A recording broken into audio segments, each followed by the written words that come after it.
Halo, Assalamualaikum warahmatullahi wabarakatuh. Apa kabar teman-teman viewer dan apa kabar teman-teman subscriber dimanapun Anda berada?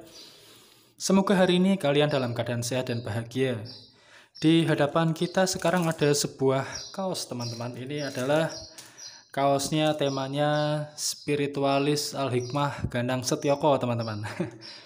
Saya memesannya hanya satu piece aja dan ini pun berukuran M. Artinya kaos ini tidak saya pakai sendiri, melainkan saya berikan kepada orang rumah. Karena apa?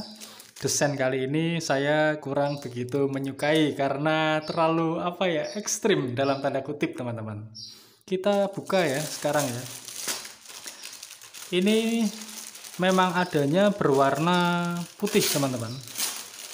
Kalau kemarin-kemarin dia mengeluarkan seri yang berwarna hitam dengan desain yang macam-macam, bukan macam-macam sih, baru mengeluarkan 3 atau 4 kalau nggak salah.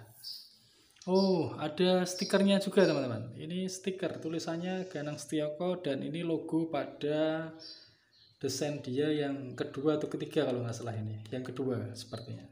Burung hantu tapi seperti ada gearnya gitu ya. Gear, roda penggerak. Dan kali ini ialah seperti Ismul Azom atau Izim Kholisah Jariyah. Apa itu? Dari izim ini tidak terlepas dari kisah yang diambil dari negeri sebelah ya, di luar sana.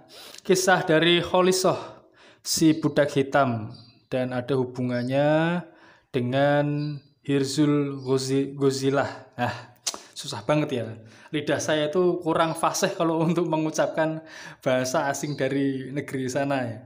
Kisah yang diambil dari berbagai sumber, terutama 2 kitab ya, yang membahas tentang Hirz Ghozilah. Ya, ini teman-teman, sebuah boleh dibilang sebuah azimat pada masanya. Jadi Hirz Ghozilah ini adalah sebuah hirz atau azimat yang dulu itu malah berada pada kepala kuda teman-teman. Jadi ada kuda yang sudah mati menjadi bangkai begitu, tetapi di sana ada serigala-serigala begitu teman-teman. Dan anehnya serigala-serigala itu tidak bisa memakan bangkai kuda tersebut gitu. Seperti kenapa ya? Nggak tahu lah. Pokoknya nggak bisa aja gitu dimakan. Dan kuda itu ditemukan oleh seorang kholisah, yaitu seorang budak berkulit hitam begitulah. Dan dia adalah wanita teman-teman. Dan serigala-serigala diusirnya dari kuda itu. Diusirkan, entah ditimpukin pakai batu atau ranting atau kayu. Setelah serigala itu pergi, kuda itu didekati. Dan si Kholisah tadi penasaran, kenapa sih kok kuda ini kok nggak dimakan sama serigala-serigala itu. Kemudian setelah diteliti, di kepala kuda itu terdapat sebuah seperti azimat seperti ini teman-teman. Gambarnya seperti ini. Nah kemudian diambillah buntelan itu ya, ismul itu, dan dipakai oleh Kholisah. Setelah dipakai kemudian dia pulang nih ke kerajaan karena dia seorang budak kan. Setelah pulang dia dipanggil oleh sang sultan. Kesini, kamu itu siapa? Saya Kholisah, budak tuan. Masa sih saya punya budak seperti kamu, kata sultan.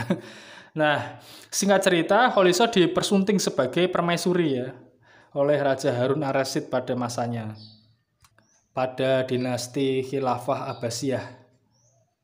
Kemudian Kholisah yang memakai ismul tadi diberi nama baru oleh sang raja menjadi Marjanah. Jadi kemana-mana Marjanah diajak nih sama Raja Harun ar-Rasyid itu kemana-mana. Dan lama berjalannya waktu, Marjanah atau yang bernama awal Kholisah si budak hitam tadi akhirnya sakit dan meninggal teman-teman. Kemudian dipanggil lagi seorang Ghozilah, yakni pemandi jenazah ya. Nah, sang pemandi jenazah itu juga kebetulan perempuan, lalu menemukan ismul ini tadi. Azimat ini, hirs ini ditemukan di rambut sang Kholisah atau yang bernama Marjanah tadi, dan dipakai oleh si pemandi jenazah yang baru tadi. Setelah dipakai, kemudian sang raja justru terpesona oleh Kholisah tadi yang memandikan jenazah dari permaisuri ini tadi. Nah begitu seterusnya hingga akhirnya Sang Holisoh yang pemandi jenazah dari permaisuri ini yang juga menemukan raja ini ya teman-teman, juga jatuh sakit. Pada akhirnya jatuh sakit, kemudian dipanggilkan tabib ya oleh kerajaan. Dipanggilkan tabib, kemudian Holisoh tadi pemandi jenazah itu menceritakan kepada sang tabib bahwa ia menemukan hirs ini, azimat ini pada rambut Marjanah. Diceritakan dari awal sampai ia dipersunting menjadi permaisuri sang raja. Kemudian oleh sang tabib, istilahnya apa ya kalau di sana ya? Seorang yang ngobatin begitu loh teman-teman, yang secara spiritual. Nah kemudian oleh beliau dibikinkan lagi ini, diperbanyak lah istilahnya, supaya diberikan kepada anak-anak si Gosilah tadi, pemandi jenazah yang kedua yang tadi teman-teman. Nah setelah itu diperbanyak, dan sang raja pun juga mendengar kabar dahsyatnya hirs ini teman-teman, dan meminta juga untuk dibuatkan. Tetapi belum sampai selesai pembuatan untuk yang kesekian kalinya ya. Jadi kan sang tabib itu sudah membuat beberapa begitu, 2 atau 3, dan sang raja meminta, tapi saat sang raja itu belum selesai pesanannya, sang raja sudah sakit dan meninggal. Nah seperti apa hirs ini? Nah bentuknya seperti ini teman-teman, dan ini seperti nama-nama malaikat teman-teman. Ini ada tulisan Jibril. Ini yang mendatar ini dari sini ke sini, ini Jibril. Terus yang ini sepertinya Mikail teman-teman. Terus yang ini tulisannya Israfil. Dan yang ini tulisannya Izrail. Jadi dalam istilah lain saya ini menyebutnya ialah mandar 4 malaikat teman-teman. Karena di sini ada nama-nama 4 malaikat ini kalau dibaca. Jibril, Mikail, Israfil, dan Izrail. Ini yang di sini. Dan kemudian ini adalah 4 kalimat izim lah.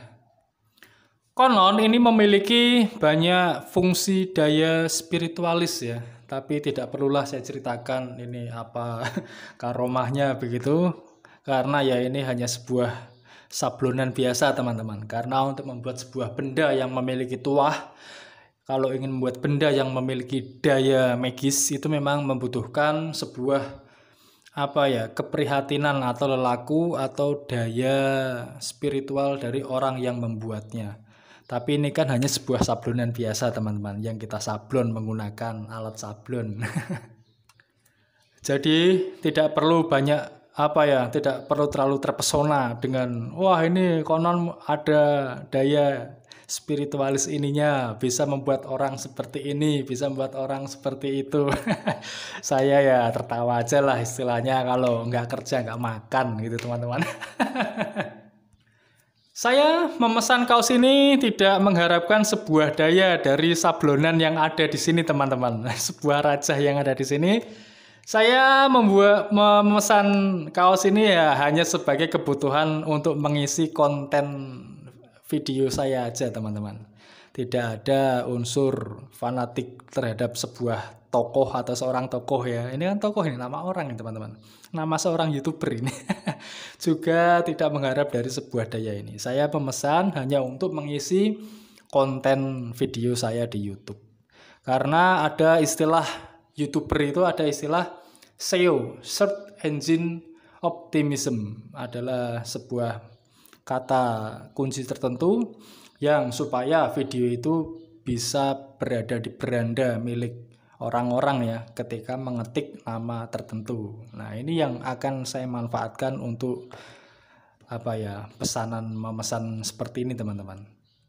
Karena biasanya seorang subscriber yang menyukai atau ngefan dengan seseorang, biasanya dia memiliki fanatisme tersendiri teman-teman. Sehingga kalau membaca judul yang ia sukai, yang dia fanatikin, ya, pasti akan ditonton seperti itu. Nah inilah tujuan saya untuk memesan kaos-kaos dari dia dan saya jadikan sebagai konten.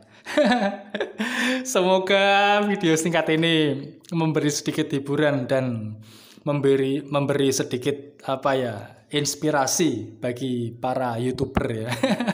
bagaimana cara membuat SEO. Nah, salah satu metode atau teknik yang saya gunakan ya seperti ini teman-teman. Semoga bermanfaat. Semoga rezeki kalian lancar dan bisa menonton video-video yang kalian sukai. Saya akhiri. Wassalamualaikum warahmatullahi wabarakatuh. Salam sejahtera, salam Nusantara, dan salam Om Swastiastu.